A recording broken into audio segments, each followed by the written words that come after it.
जब भी दुनिया के सबसे बड़े सांपों का जिक्र आता है तो दिमाग में एनाकोंडा और पायथन जैसे विशालकाय अजगरों की इमेज उभरती है। मगर यदि मैं आपसे कहूं कि सदियों पहले ये धरती एक ऐसे भारी और भीमकाय सांप की साक्षी रह चुकी है जिसके आगे ये एनाकोंडा और पायथन तो दूध पीते बच्चे हैं। एक ऐसा सांप जो धरती पर रहकर अपने फन से बादल छू सकता हो, तो आप क्या कहेंगे? जी हाँ, मैं बात कर रहा हूँ टाइटैनोबोआ नाम के महाविनाशक सांप की। आज के इस वीडियो में इस सांप के अस्तित्व की पड़ताल करने वाले हैं। साथ ही इससे जुड़े कुछ बहुत ही रोमांचक फैक्ट्स पर भी रोशनी डालेंगे।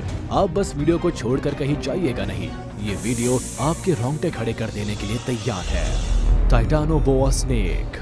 आज से करीब 6 करोड़ 50 लाख साल पहले जब डायनासोर्स का खात्मा हुआ तो धरती पर एपेक्स प्रेडेटर्स की जगह खाली हो गई। फूड चेन की टॉप स्पेस को फुलफिल करने के लिए किसी को तो आगे आना ही था। ऐसे में मोर्चा संभाला मैमल्स और रेप्टाइल्स ने। डायनासोर्स के विनाश के बाद जो जीव बच गए थे उनके पास बढ़िया मौका था फलने, फूलने, फैलने और विकसित होने का। यही वो समय था जब दुनिया के सबसे खतरनाक रेप्टाइल टाइटैनोबोआ स्नेक अस्तित्व में आए। टाइटैनोबोआ गैरिंगुटान प्रीहिस्टोरिक स्नेक था जो सांपों की बोआ फैमिली से बिलोंग करता था। बोआ फैमिली में वो सांप आते हैं जो साइज में बहुत ज्यादा बड़े और बिना जहर वाले होते हैं। मेनली बोआ फैमिली के सांप अमेरिकन कॉन्टिनेंट में पाए जाते हैं, यानी सांप को आज के जमाने के बोआ कंस्ट्रिक्टर और एनाकोंडा का पूर्वज माना जा सकता है। ये सांप अपने समय का बहुत ही खूंखार और जानलेवा शिकारी माना जाता था जिसकी दहशत पूरी धरती पर थी। Time period when they used to live on earth. जैसे कि हमने बात की, इन सांपों का उदय डायनासोर्स के बाद हुआ, यानी डायनासोर्स के साथ इनका कोई संबंध नहीं रहा। वैज्ञानिक मतों के मुताबिक ये सांप आज से करीब 6 करोड़ साल पहले हुए और करीब 50 लाख सालों तक इन्होंने धरती पर राज किया। इस टाइम पीरियड को पैलियोसीन पीरियड कहा जाता है। Places where they used to live. हमने अभी जाना है कि ये आज के समय के एनाकोंडा के पूर्वज रहे हैं, तो जाहिर सी बात है जहां आज एनाकोंडा पाए जाते हैं वहीं इन सांपों का भी बसेरा हुआ करता था, यानी अमेरिका। धरती के सबसे पहले, सबसे विशाल, सबसे घने और सबसे ज्यादा विविधता भरे जंगल अमेज़न को साउथ अमेरिका की शान माना जाता है। इसी जंगल में इन सांपों का बसेरा था और आतंक भी। When did these snakes discovered? विज्ञान तथ्यों और प्रमाण के आधार पर ही अपनी राय कायम करता है।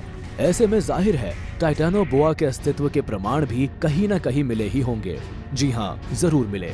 साल 2009 में नॉर्थ ईस्ट कोलंबिया में मौजूद सेरेजोन फॉर्मेशन की कोयले की खदानों ने धरती पर कभी रहे इन सांपों की मौजूदगी के प्रमाण दिए। यहाँ पाए गए फॉसिल्स की शुरुआती जांच में इन्हें किसी विशालकाय मगरमच्छ के फॉसिल्स करार कर दिया गया था, मगर फिर माना गया कि ये फॉसिल्स किसी मगरमच्छ के नहीं बल्कि एक सांप के हैं, और कोई ऐसा वैसा सांप नहीं, अब तक का दुनिया का सबसे बड़ा टाइटैनोबोआ। Size of टाइटैनोबोआ। हम बार बार कह तो रहे हैं टाइटैनोबोआ दुनिया का सबसे बड़ा सांप था, मगर क्या आपको इसकी साइज का अंदाजा है? कोल माइन से मिले फॉसिल्स की स्टडी ये टाइटैनोबोआ की साइज का अनुमान लगाया गया है। ये जानकर आपके होश उड़ जाएंगे कि ये सांप करीब 13 मीटर यानी लगभग 43 फीट लंबे हुआ करते थे। बाप रे! आज के समय के एनाकोंडा की एवरेज साइज केवल 15 से 20 फीट होती है, यानी टाइटैनोबोआ एनाकोंडा से 2 गुने से भी ज्यादा लंबे हुआ करते थे। आज तक सबसे बड़ा एनाकोंडा भी 29 फीट का ही पाया गया। आप इसी बात से अंदाजा लगा सकते हैं कि अपने वक्त में टाइटैनोबोआ की कैसी दहशत हुआ करती होगी, और इनकी चौड़ाई सुनकर तो आपके कान खड़े हो जाएंगे। इन सांपों का डायमीटर करीब 3 फीट हुआ करता था, यानी एक अंदाजा लगाया जाए तो 5th क्लास का एक बच्चा पूरा का पूरा इस सांप पर हॉरिजॉन्टली लेट सकता है। वही अगर इनके वजन की बात की जाए तो ये करीब 1135 किलोग्राम वजनी हुआ करते थे, यानी आज के एनाकोंडा से करीब 4.5 गुना ज्यादा भारी। मेरा ख्याल है अब टाइटैनोबोआ की साइज को लेकर आपके मन में कोई दुविधा, कोई डाउट बाकी नहीं रह गया होगा। हालांकि कुछ वैज्ञानिकों का ये मानना भी है कि सांपों के फॉसिल्स मिलना बहुत मुश्किल होता है। ऐसे में बहुत मुमकिन है कि टाइटैनोबोआ इस अनुमानित साइज से भी बड़ा हो। भगवान का शुक्र है ये सांप अब जीवित नहीं है। टाइटैनोबोआस लव विथ वाटर बॉडीज। हो सकता है कि इतनी बड़ी साइज के बहुत से फायदे होते हो, मगर कुछ नुकसान भी तो होते ही है। माना जाता है कि टाइटैनोबोआ को अपनी बड़ी साइज की वजह से जमीन पर चलने में या मूव करने में बहुत प्रॉब्लम हुआ करती थी, इसलिए वो अक्सर पानी में किसी दलदल या नदी के अंदर ही ज्यादातर वक्त बिताते थे। यहाँ उन्हें एक जगह से दूसरी जगह मूव करने में आसानी होती थी। आज टाइटैनोबोआ के वंशज कहे जाने वाले एनाकोंडा में भी ये आदत देखी जाती है। एनाकोंडा भी अपना ज्यादातर वक्त पानी में ही पड़े पड़े बिताते हैं। Hunting techniques of Titanoboa. ये एनाकोंडा और बोआ कंस्ट्रिक्टर्स की तरह ही बगैर जहर वाले सांप थे, इसलिए इनकी हंटिंग टेक्निक्स भी इन सांपों से बहुत हद तक मिलती जुलती थी। ये सांप पानी में या पेड़ पौधों के बीच खुद को छिपा लेते थे ताकि इनका शिकार इन्हें देख ना सके, और फिर मौका मिलते ही ये अपने शिकार पर झपट पड़ते थे। इस झपट्टे में इनका विशालकाय जबड़ा और पिछले दांत बड़े कारगर होते थे। शिकार को पकड़ने के बाद ये उसके चारों तरफ पूरी तरह से लिपट जाते थे और उसे पूरी ताकत से दबा देते थे। ये दबाव लगभग 400 psi के आसपास होता था।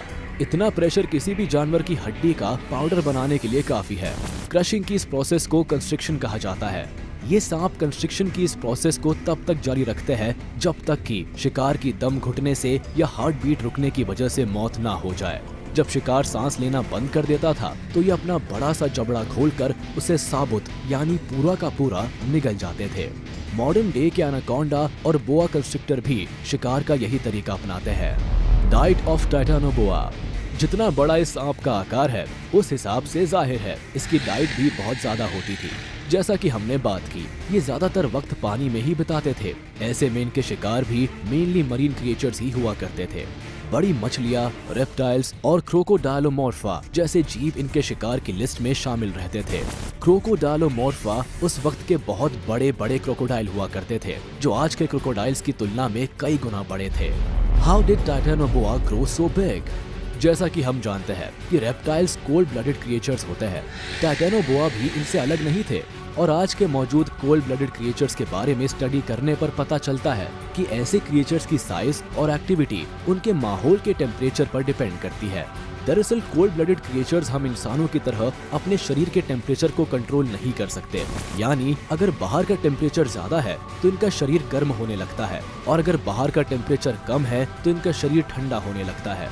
इसलिए धरती के जिन हिस्सों में तापमान ज्यादा होता है वहाँ पाए जाने वाले कोल्ड ब्लडेड क्रिएचर की साइज भी कंपैरेटिवली ज्यादा होती है, और वो हाईली एक्टिव भी होते हैं।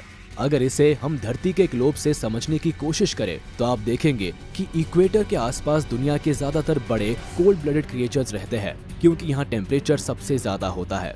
इक्वेटर से जैसे जैसे हम दूर पोल्स की तरफ जाते हैं तापमान गिरता जाता है, और इसलिए कोल्ड ब्लडेड क्रिएचर्स की साइज छोटी होती जाती है। जब धरती से एस्ट्रॉइड टकराया था और डायनासोर सहित धरती के लगभग 75% प्रजातियां समाप्त हो गई थी, उस समय धरती का तापमान आज के मुकाबले में 15 से 20 डिग्री सेल्सियस ज्यादा हुआ करता था। ये गर्म और ह्यूमिड क्लाइमेट रेप्टाइल्स के लिए बड़ा अनुकूल था, और इस दौरान वो तेजी से विकसित हुए। टाइटैनोबोआ भी उन्हीं में से एक थे। ये अमेरिका के जंगलों के उन हिस्सों में विकसित हुए जहाँ से इक्वेटर होकर गुजरती थी। वैज्ञानिकों के मुताबिक उस समय अमेज़न जंगल का तापमान 32 से 35 डिग्री सेल्सियस के आसपास हुआ करता था, तो आज के समय के तापमान से करीब 8 से 10 डिग्री सेल्सियस ज्यादा था। यानी टाइटैनोबोआ के लिए अमेज़न का मौसम ग्रो करने के लिए सबसे मुफीद था, और इसलिए वो बढ़ता ही रहा और भयानक दानव के आकार में तब्दील हो गया। How did Titanoboa go extinct? अगर ये सांप इतना बड़ा था तो जाहिर है इसे कोई हरा तो नहीं सकता था, ना कोई इसका शिकार कर सकता था। ऐसे में सवाल उठता है कि फिर ऐसा क्या हुआ कि ये सांप विलुप्त हो गया? वैज्ञानिक इसके कई कारण मानते हैं, मगर उन सब में सबसे मुख्य कारण क्लाइमेट चेंज ही है। धरती समय के साथ धीरे धीरे ठंडी हो रही थी, और गिरते टेम्परेचर के साथ टाइटैनोबोआ एडजस्ट नहीं कर पाया।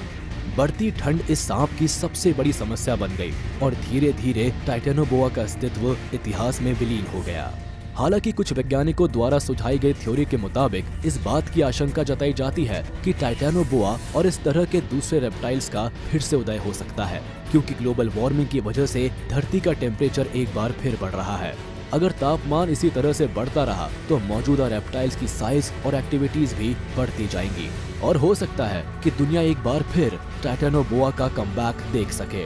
तो देखा आपने कैसे दुनिया के सबसे बड़े सांप का उदय हुआ और कैसे उनका खात्मा भी हो गया। आज के वीडियो में बस इतना ही।